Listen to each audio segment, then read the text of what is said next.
Now, wow, this thing where they happen, in fact, for the whole world, this thing where they happen now, the thing no good at all.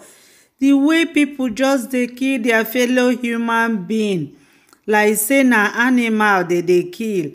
Even for some countries sef, they know they kill animal like that. Which kind thing be this? As I see this video, oh, I really felt bad. I feel bad well. As I see this video, so I just dey see this video now, the thing just pain me. How human being go just dey kill their fellow human being just like that. Even if somebody offend you, you can still forgive that person. No be say you go come decide to end the person just like that. According to wetin this girl wey you go soon watch the video now, according to wetin the girl dey explain, say he and him brother dey, somebody come call am for phone. Now the brother dey ready to go meet the people wey call am for phone. Now she begin dey tell the brother whether na every call now wey they just call am now he go waka go. As I hear this comment, even the one wey the father of the boy talk, this man so on and they see, the thing really pain me well. Abeg, make they try stop this kind thing. The thing no good at all. The thing no good at all. How people go just take their fellow human being, they slaughter them like say they be meat where they slaughter for where they buy meat. Abeg go make everybody be careful. Oh, make everybody be careful. This thing where you see so na end time. Na sign of end time. Na be this so. Make everybody just shine their eye very well. No trust people like that. I don't know how I wan manage put mouth for this matter, because even if your friend now fit go plan with other people, you no go know. Before you know, it don't lead to rest in peace. Which kind thing be this? As I see this video, so the thing pain me. Now I say no, ma bring and come out. Make everybody follow watch the video.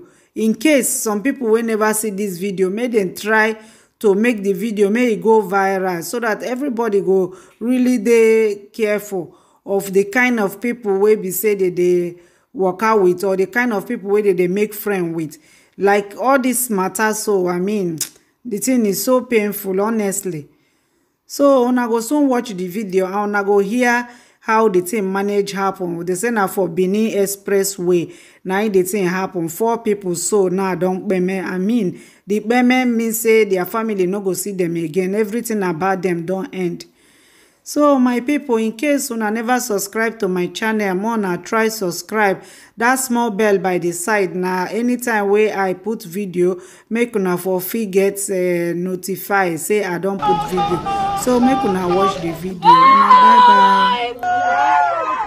Wailing by relatives and neighbors of the 2 young men at the scene on Abalegbe Street Junction, Benin Lagos Expressway and Omoriyi Street, Isio, Benin City. The bodies of the victims were covered as passers-by and residents in the area rushed to the scene to catch a glimpse of the incident. At the residence of one of the victims, identified as Kelly Ewemade, sympathizers were on the ground to console with the parents and other relatives. The victim's father, who was in pain over the killing, commented. I did house yesterday. Before me reach house, the 2 boys they come call my son.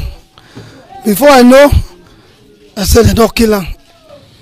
I saw a series show. I don't see one walk at me too. They don't kill him. No go. He don't go. One boy don't call him for phone. Tell him say may come meet am for where they for the wash motor for that BMS.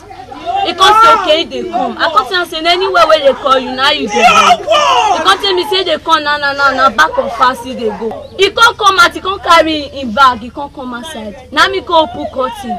I can't tell her say I can't they loot them. The boy come, the one wey carry small bag, he can't go front.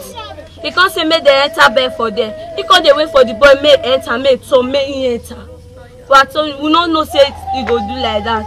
As at the time of this report, it could not be ascertained what led to the death of the 2 young men. Few hours later, The news crew got the information that another young man has been shot dead at Oni Junction off Abalegbe Street, few meters away from where the body of another young man was earlier found dead. According to an eyewitness who spoke off camera, the deceased was shot by unidentified gang. Elsewhere at Ohun Junction, Igwosa, Benin Lagos Express Road, a young man was allegedly shot dead by unknown gunmen on Thursday evening. In a previous interview, Edo State Commissioner of Police Johnson Kokumo assured of safety of lives and property in the state. That the cultists and other criminal elements within Edo State should begin to relocate. If they don't, we know where they are, we know how to fish them out, we will get them from their criminal hideouts for necessary prosecution. The visit of the Inspector General of Police, our men are back to the road, doing the needful, seeing to it that lives and properties are adequately protected. Ikmamosa Ugiagbe reporting.